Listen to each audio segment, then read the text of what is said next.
Bismillahirrahmanirrahim. Assalamualaikum warahmatullahi wabarakatuh. Perkenalkan, saya Putri Indah Pratiwi, NIM 90400120022 dari kelas akuntansi A. Di video kali ini, saya akan menjelaskan beberapa materi. Materi yang pertama yaitu sistem perpajakan di Indonesia dan konsep perpajakan menurut Islam. Kedua, pajak penghasilan pasal 21 dan 26. Ketiga, pajak penghasilan pasal 22. Keempat, pajak penghasilan pasal 23. Dan materi yang terakhir, pajak penghasilan pasal 24. Materi pertama yaitu konsep perpajakan di Indonesia. Pajak adalah iuran rakyat kepada kas negara berdasarkan undang-undang dengan tidak mendapat jasa timbal balik yang langsung dapat ditunjukkan dan digunakan untuk membayar pengeluaran umum. Pajak memiliki unsur-unsur. Pertama, iuran rakyat kepada kas negara. Kedua, berdasarkan undang-undang yang dapat dipaksakan. Ketiga, tidak mendapat jasa timbal balik. Yang keempat, digunakan untuk membayar pengeluaran umum, yaitu pengeluaran-pengeluaran yang bermanfaat bagi masyarakat luas. Fungsi pajak ada dua, yaitu fungsi budgeter dan fungsi mengatur. Teori-teori yang mendukung pemungutan pajak ada 5, yaitu teori asuransi, teori kepentingan, teori daya pikul, teori kewajiban mutlak, dan teori daya beli. Pengelompokan pajak. Pengelompokan pajak menurut golongannya ada 2, yaitu pajak langsung dan pajak tidak langsung. Pengelompokan pajak menurut sifatnya ada 2, yaitu pajak subjektif dan pajak objektif. Pengelompokan pajak menurut lembaga pemungutnya ada 2 juga, yaitu pajak pusat dan pajak daerah.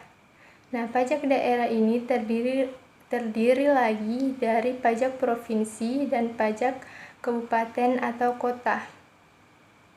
Adapun tata cara pemungutan pajak, yang pertama yaitu stelsel nyata, di mana pengenaan pajak didasarkan pada objek yang real atau nyata.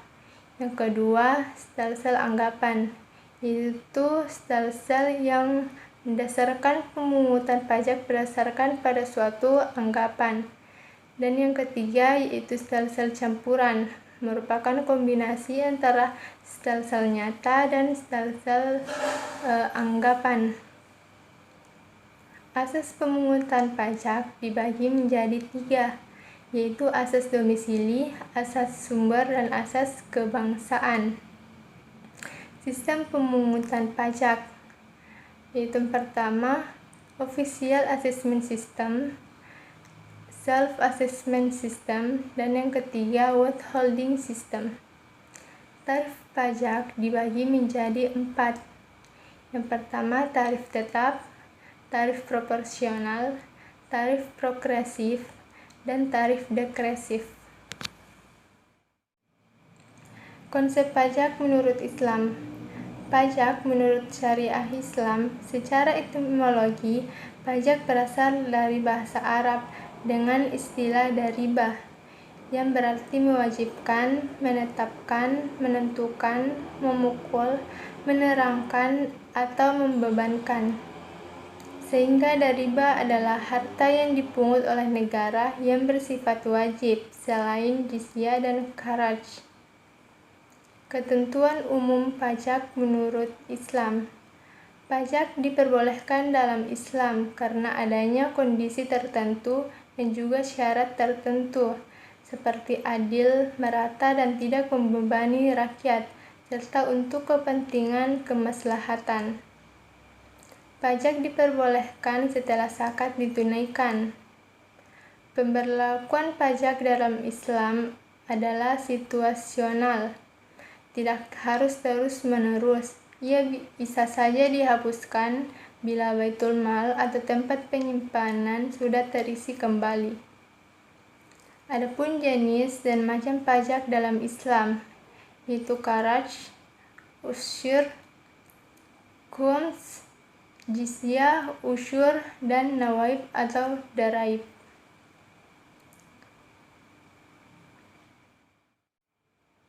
Materi kedua, pajak penghasilan pasal 21 dan 26. PPh pasal 21 merupakan pajak yang dikenakan terhadap wajib pajak orang pribadi dalam negeri atas penghasilan yang terkait dengan pekerjaan, jasa, atau kegiatan. Penghasilan yang dimaksud dapat berbentuk gaji, upah, honorarium, tunjangan, pensiun, atau pembayaran lain dengan nama apapun. Adapun subjek pajak pasal 21 yaitu pegawai, penerima uang pesangon, pensiun, tunjangan atau jaminan hari tua termasuk ahli waris, bukan pegawai yang melakukan pemberian jasa, anggota dewan komisaris atau dewan pengawas non pegawai, mantan pegawai, dan peserta kegiatan.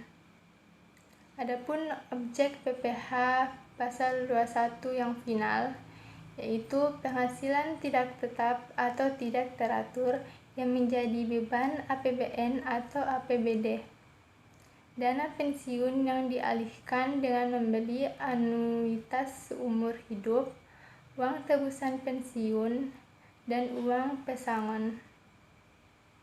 Adapun pengecualian objek PPh pasal 21 yaitu santunan asuransi kesehatan, kecelakaan jiwa, diguna, dan asuransi beasiswa, natura yang diberikan oleh wajib pajak atau pemerintah, iuran kepada dana pensiun, THT, JHT dibayar pemberi kerja, zakat atau sumbangan keagamaan wajib yang diterima OP, dan beasiswa. Adapun lapisan tarif pajak penghasilan pasal 21. Yang pertama, 0 sampai dengan 50 juta tarifnya yaitu 5%. 2. Di atas 50 juta sampai dengan 250 juta tarifnya 15%. Di atas 250 juta sampai dengan 500 juta tarifnya 25%, dan di atas 500 juta tarifnya yaitu 30%. Kepemilikan NPWP. Bagi wajib pajak tidak memiliki NPWP, maka untuk setiap lapisan tarif dikenakan persentase 20% lebih tinggi. Adapun dasar pengenaan PPh pasal 21. Penghasilan kena pajak atau PKP. Berlaku PKP, penghasilan neto dikurang PTKP bagi pegawai tetap, penerima pensiun berkala. Berlaku PKP sama dengan penghasilan bruto dikurang PTKP bagi pegawai tidak tetap yang penghasilannya dibayarkan bulanan, pegawai tidak tetap dengan penghasilan kumulatif sebulan melebihi 4.500.000. Berlaku PKP 50% dari penghasilan bruto dikurang PTKP per bulan bagi bukan pegawai yang menerima penghasilan berkesinambungan. Yang berpenghasilan yang melebihi 450.000 sehari. Berlaku bagi pegawai tidak tetap yang menerima upah harian, mingguan, satuan, atau borongan. Berlaku sepanjang penghasilan kumulatif sebulan tidak melebihi 4.500.000. 50% dari penghasilan bruto bagi bukan pegawai yang menerima penghasilan tidak berkesinambungan. Penghasilan bruto seluruh jumlah penghasilan yang diterima atau diperoleh dalam suatu periode atau saat dibayarkan, berlaku atas penghasilan yang diterima oleh pihak selain yang telah diatur berdasar ketiga DPP sebelum. Adapun elemen PTKP. WP sendiri, PTKP-nya itu 54 juta, status kawin 4.500.000, tanggungan per orang dengan jumlah maksimal 3 orang tanggungan yaitu 4.500.000, dan PTKP bagi istri yang penghasilannya digabung yaitu 4.500.000. PPh pasal 26, yaitu pajak yang dikenakan atas penghasilan berasal dari Indonesia yang diterima atau diperoleh wajib pajak luar negeri selain BUT. Adapun pemotong, penyetor, dan pelapor PPh pasal 26, yaitu badan pemerintah, subjek pajak dalam negeri, penyelenggara kegiatan, bentuk usaha tetap, dan perwakilan perusahaan luar negeri. Adapun tarif dasar dan sifat pengenaan. 20% dari jumlah bruto dan bersifat final atas dividen, bunga premium, diskonto, dan imbalan lain terkait pengembalian utang, royalti, sewa, dan penghasilan lain terkait penggunaan harta, imbalan sehubungan dengan jasa, pekerjaan atau kegiatan, hadiah dan penghargaan, pensiun dan pembayaran berkala, premi swap dan transaksi lindung nilai lain, dan keuntungan atas pembebasan utang. 20% dari perkiraan penghasilan neto dan bersifat final atas penghasilan atas penjualan harta selain yang diatur oleh pasal 4 ayat 2, premi asuransi dan premi reasuransi kepada perusahaan asuransi luar negeri, penghasilan atas penjualan saham perusahaan antara di tax haven country yang berhubungan istimewa dengan badan atau BUT di Indonesia. 20% dari PKP setelah pajak dan bersifat final atas penghasilan atas bentuk usaha tetap, dikecualikan dari pengenaan jika penghasilan tersebut ditanamkan kembali di Indonesia. Adapun perkiraan penghasilan neto. Premi asuransi dan premi reasuransi kepada perusahaan asuransi luar negeri. Pertama, atas premi yang dibayar tertanggung kepada perusahaan asuransi luar negeri, yaitu perkiraan penghasilan neto sama dengan 50% kali premi. Yang kedua, atas premi dibayar perusahaan asuransi dalam negeri kepada perusahaan asuransi luar negeri, yaitu perkiraan penghasilan netonya sama dengan 10% dikali premi. Dan yang ketiga, atas premi yang dibayar perusahaan reasuransi dalam negeri kepada perusahaan asuransi luar negeri, perkiraan penghasilan netonya yaitu 5% dikali premi. Atas penghasilan penjualan saham perusahaan di antara di tax haven country yang berhubungan istimewa dengan badan atau BUT di Indonesia, perkiraan penghasilan netonya yaitu 25% kali harga jual. Adapun objek PPh 26 yang bersifat tidak final, yaitu penghasilan kantor pusat dari usaha kegiatan penjualan barang atau pemberian jasa yang serupa dengan kegiatan BUT, penghasilan kantor pusat selama terdapat hubungan efektif antara BUT dengan harta, dan terakhir penghasilan wajib pajak luar negeri orang pribadi atau badan yang berubah menjadi wajib pajak dalam negeri orang pribadi atau BUT.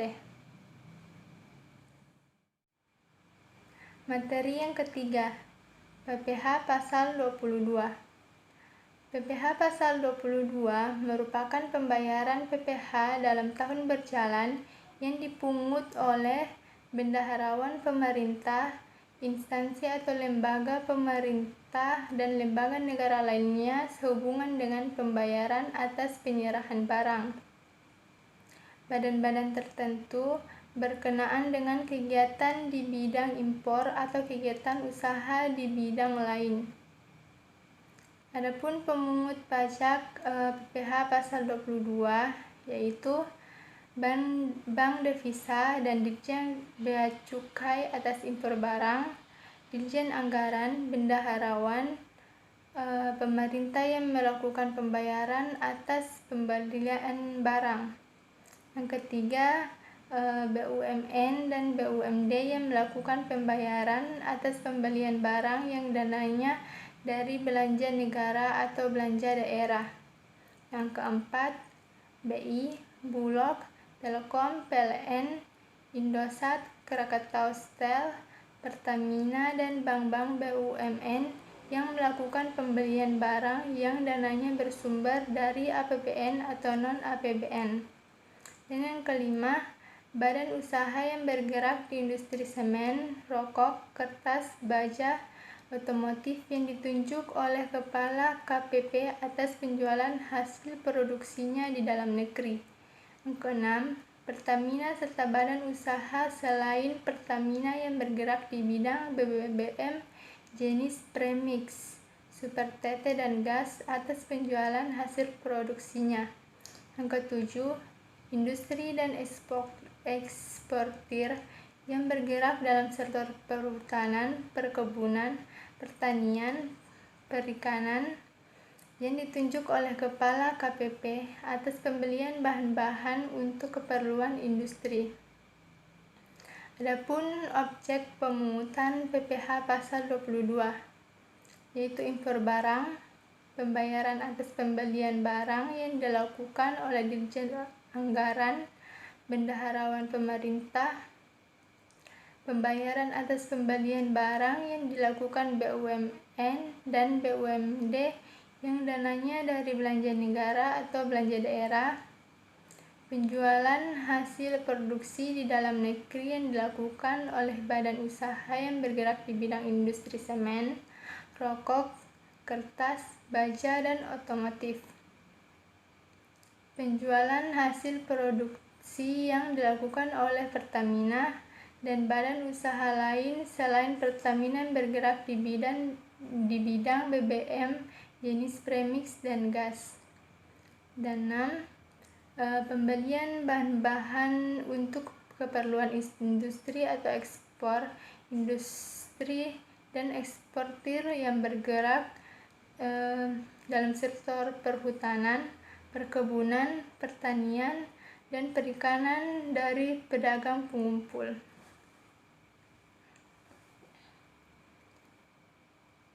Adapun perhitungan PPh pasal 22 atas kegiatan impor barang. Besarnya PPh pasal 22 atas impor. Pertama, yang menggunakan angka pengenal impor atau API, tarif pemungutnya 2,5% dari nilai impor. Yang tidak menggunakan API, tarif pemungutnya 7,5% dari nilai impor. Yang tidak dikuasai, tarif pemungutnya sebesar 7,5% dari nilai jual lelang.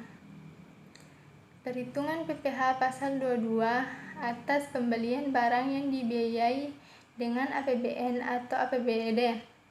Atas pembelian barang yang dananya dari belanja negara atau belanja daerah dikenakan pemungutan PPh pasal 22 sebesar 1,5% dari harga pembelian. Perhitungan PPh pasal 22 atas penjualan hasil produksi industri otomotif di dalam negeri.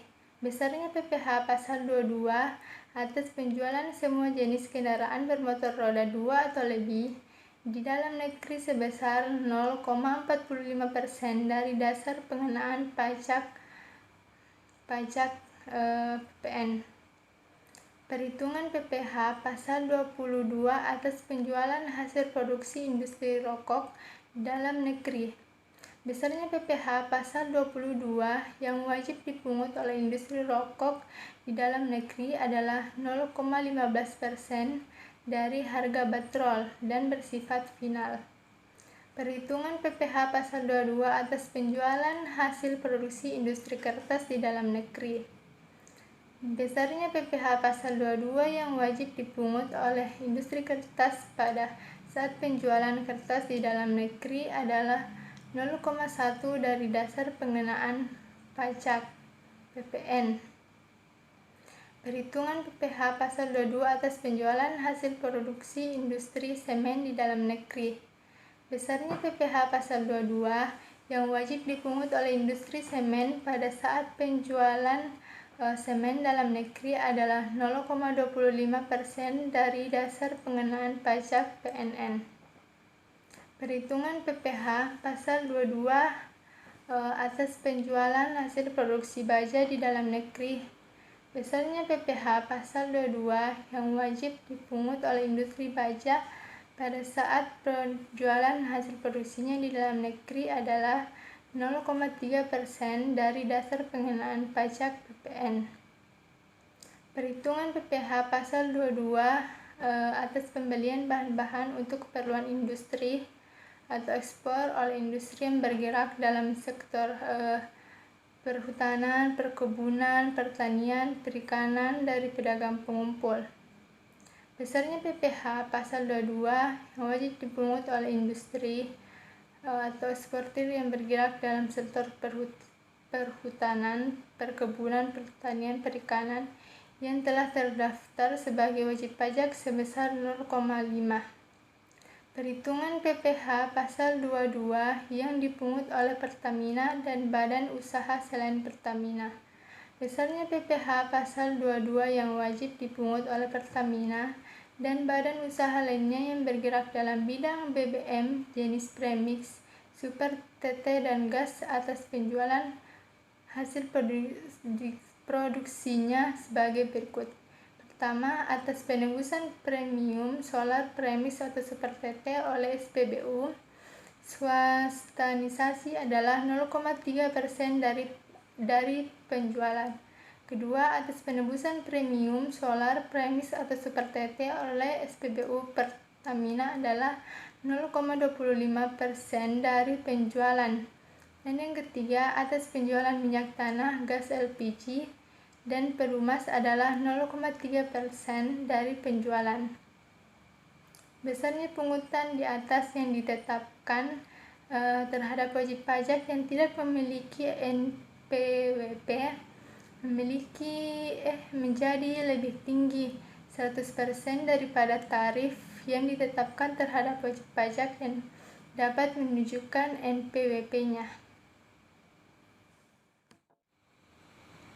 Materi yang keempat, pajak penghasilan Pasal 23. Pajak penghasilan Pasal 23 adalah pajak yang dikenakan pada penghasilan atas modal, penyerahan jasa, atau hadiah dan penghargaan, selain yang telah dipotong PPh Pasal 21. Adapun objek pajak penghasilan Pasal 23, yaitu dividen, royalti, bunga termasuk premium, diskonto dan imbalan sehubungan dengan jaminan pengembalian utang, hadiah, penghargaan, bonus, dan sejenisnya selain yang telah dipotong. Sewa dan penghasilan lain, kecuali sewa dari penghasilan lain sehubungan dengan penggunaan harta yang telah dikenai PPh. Imbalan untuk jasa teknik PPh 23, jasa manajemen, jasa konstruksi, jasa konsultan, dan jasa lain selain jasa yang telah dipotong pajak penghasilan 21. Subjek pemotong dan yang dipotong pajak penghasilan Pasal 23. Subjek pemotong PPh pasal 23, yaitu badan pemerintah, subjek pajak badan dalam negeri, penyelenggara kegiatan, bentuk usaha tetap, perwakilan perusahaan luar negeri lainnya, wajib pajak orang pribadi dalam negeri tertentu seperti akuntan, arsitek, dokter, dan lain sebagainya. Dan adapun subjek yang dipotong PPh pasal 23, yaitu wajib pajak dalam negeri, bisa wajib pajak orang pribadi atau badan, dan bentuk usaha tetap. Adapun tarif pajak penghasilan pasal 23. Pertama, sebesar 15% dari jumlah bruto atas dividen, bunga termasuk premium, diskonto, dan imbalan karena jaminan pengembalian utang, royalti, hadiah, penghargaan, bonus, dan sejenisnya selain yang telah dipotong PPh pasal 21. Kedua, sebesar 2% dari jumlah bruto tidak termasuk pajak pertambahan nilai atas sewa dan penghasilan lain sehubungan dengan penggunaan harta kecuali sewa tanah atau bangunan. Imbalan sehubungan dengan jasa teknik, jasa manajemen, jasa konstruksi, jasa konsultan, dan jasa lain selain jasa yang telah dipotong pajak penghasilan pasal 21. Dalam hal wajib pajak yang menerima atau memperoleh penghasilan tidak memiliki nomor pokok wajib pajak, besarnya tarif pemotongan adalah lebih tinggi 100%.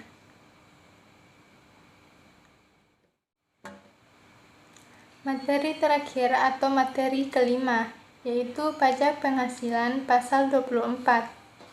PPh pasal 24 merupakan pajak yang dibayar atau terutang luar negeri atas penghasilan luar negeri yang diterima atau diperoleh WPDN atau wajib pajak dalam negeri. Penggabungan penghasilan. Adapun ketentuan atas penggabungan penghasilan PPh pasal 24, yaitu yang pertama, penghasilan yang berasal dari usaha. Penggabungan penghasilan dilakukan dalam tahun diperolehnya penghasilan tersebut. Yang kedua, penghasilan lainnya seperti sewa, bunga, royalti, dan lain-lain. Penggabungan penghasilan dilakukan dalam tahun pajak diterimanya penghasilan tersebut. Dan yang ketiga, penghasilan berupa dividen yang diperoleh wajib pajak dalam negeri dari penyertaan modal sekurang-kurangnya 50% dari jumlah saham di sektor. Penggabungan penghasilan dilakukan dalam tahun pajak saat dividen tersebut diperoleh. Penentuan sumber penghasilan. Yang pertama, penghasilan dari saham dan sekuritas lainnya. Yang kedua, penghasilan berupa bunga, royalti, dan sewa sehubungan dengan harta bergerak. Yang ketiga, penghasilan berupa sewa sehubungan dengan harta tak bergerak. Yang keempat, penghasilan berupa imbalan sehubungan dengan jasa, pekerjaan, dan kegiatan. Dan yang kelima, penghasilan berupa BUT. Adapun cara mencari pajak penghasilan pasal 24 yang dapat dikreditkan di dalam negeri. Yang pertama, cari penghasilan kena pajak atau PKP. PKP sama dengan penghasilan neto dalam negeri ditambah penghasilan neto luar negeri, dengan catatan jika dalam negeri rugi diperhitungkan sebagai pengurang dalam menghitung PKP. Jika luar negeri rugi tidak diperhitungkan sebagai pengurang dalam menghitung PKP atau bisa dibilang diabaikan. Yang kedua, cari pajak penghasilan terutang dari penghasilan kena pajak. Yang ketiga, Cari pajak yang telah dibayar di luar negeri. Berapa persen pajak yang dikenakan di luar negeri dikali besarnya penghasilan di luar negeri. Yang keempat, cari kredit pajak luar negeri atau KPLN. KPLN sama dengan penghasilan luar negeri dikali PPh terutang. Yang kelima, bandingkan antara pajak yang telah dibayar di luar negeri dengan kredit pajak luar negeri, dan lalu pilih yang terendah. Dan yang terakhir, jumlahkan poin kelima untuk mencari besarnya PPh pasal 24 yang dapat dikreditkan.